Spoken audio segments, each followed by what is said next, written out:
on demand.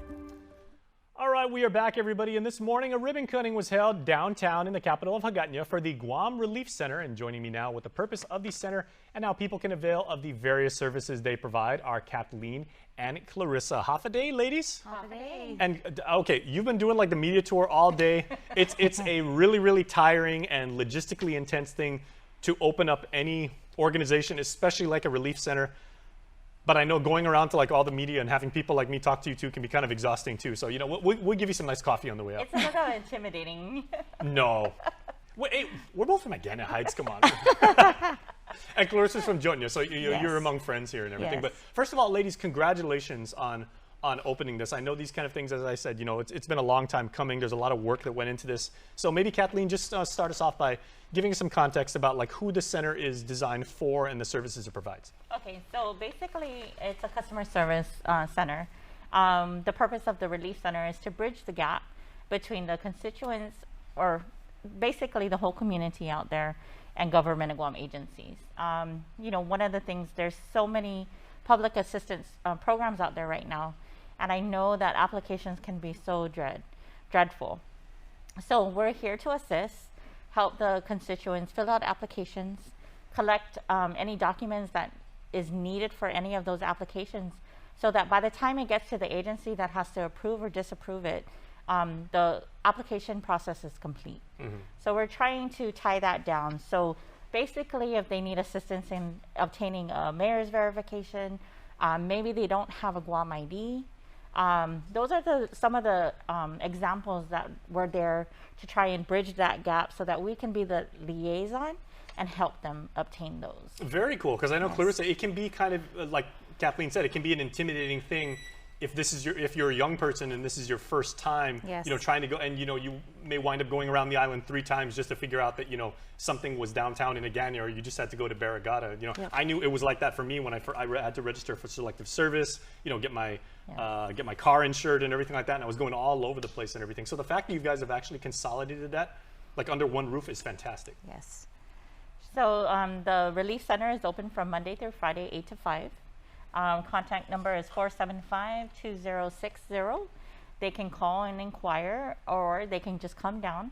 It's an open door policy. No one will be turned away, and we will try to assist them as best as possible. Okay. Do I have to make an appointment, or is it just open door? Walk, open door. Oh, very cool. Yes. Yeah. What kind of courtesy drinks do you guys have for patrons? I'm just wondering. Guam has the best. I mean, you know, okay. There's all those. There's you know, the different types of fruit punch, right? There's a lemonade, there's a lemon lime, there's a grape, and then there's a red. No one knows what red is. It's just red. But red is always a good one.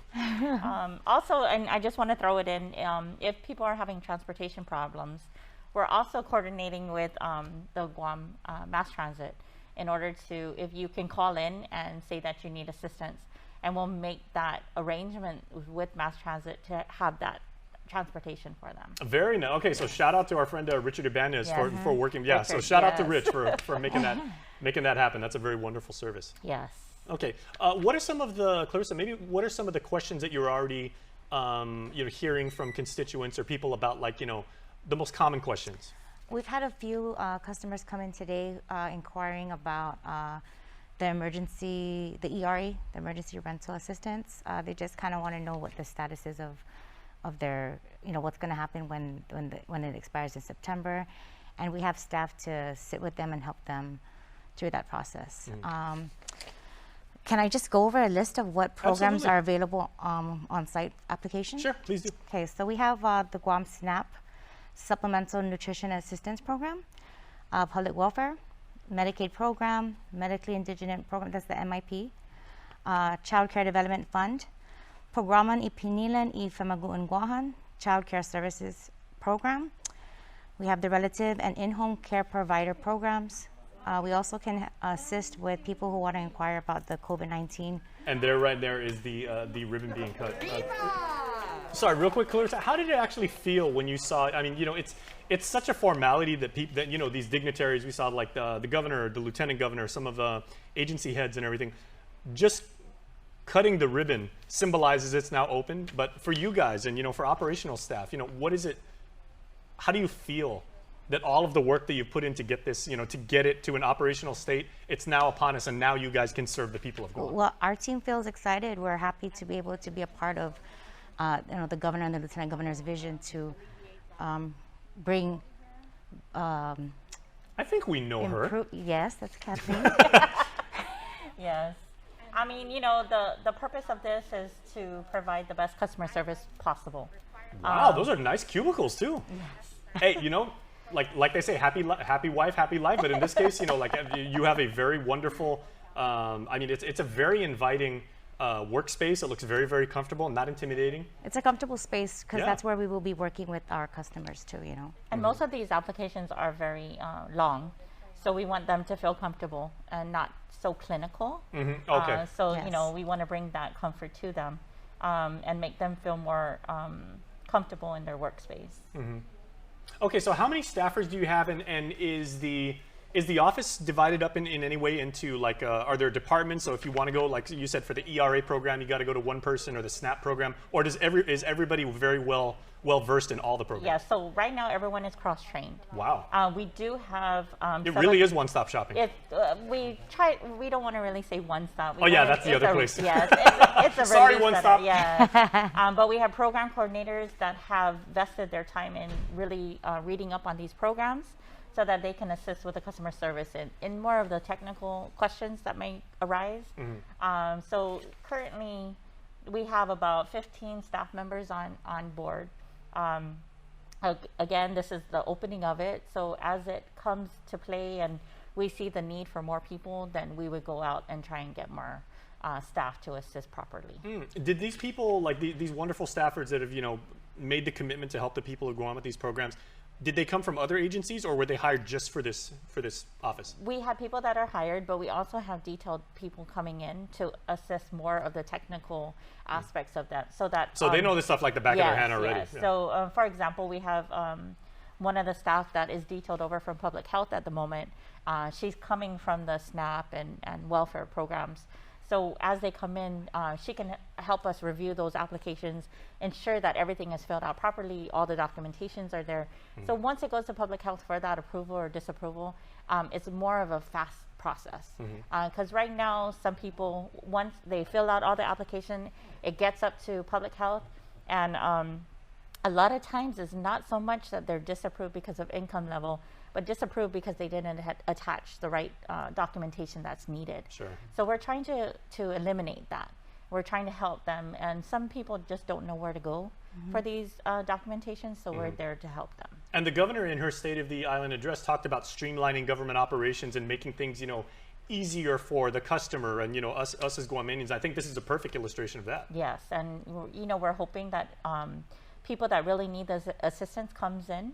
We're here to help. We're going to do our best to guide them and direct them appropriately. Now, Clarissa, you were mentioning the fact that customers have already come in. Basically, as soon as the ribbon was cut, there were people waiting to be helped. Even before the ribbon was cut. So there wasn't tomorrow time on this. People were actually lining up earlier. They were, yeah. It's like Top Gun was opening again, right? People are getting ready early. Okay, so let's talk about foot traffic. How many people have you serviced already?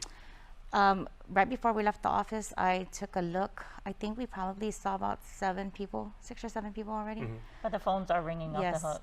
Very nice. Yeah. And okay, now, I'm sorry, please. We've also had some people just coming, inquiring, and then if it's not something that we currently offer, then we're able to at least guide them where else they could go check.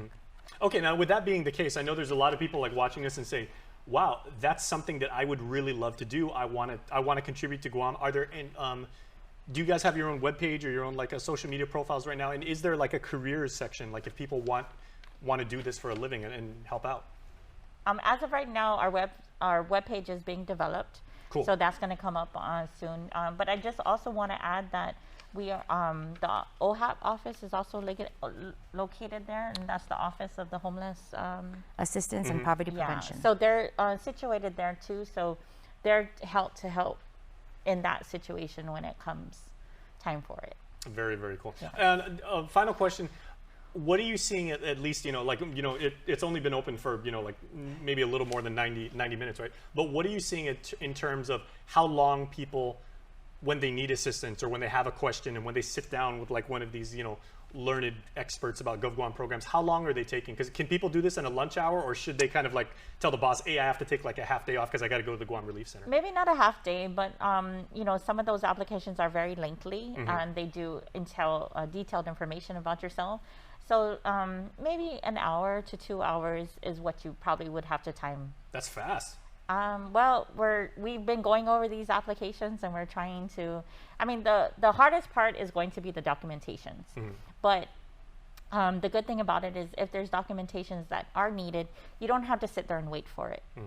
They can write out an authorization for us to work on their behalf, and we'll reach out to these government and Guam agencies to try and get those documentations. Outstanding. Yeah. So, you know, as they say, I know many successful people over the years have said the hardest day is day one. Yes. And we're about halfway over. So congratulations, ladies, to the both of you and to your team and everything like that. Job well done. Thank you. All right, you're going to be hearing a lot about the Guam Relief Center as the months and years go on, because these people are doing really, really good work for you and for me and for us all. So congratulations once more, ladies. Can never say that enough. Yes, thank you. All right, sit tight, everybody. Hotspot has more right after this. As the Decision 2022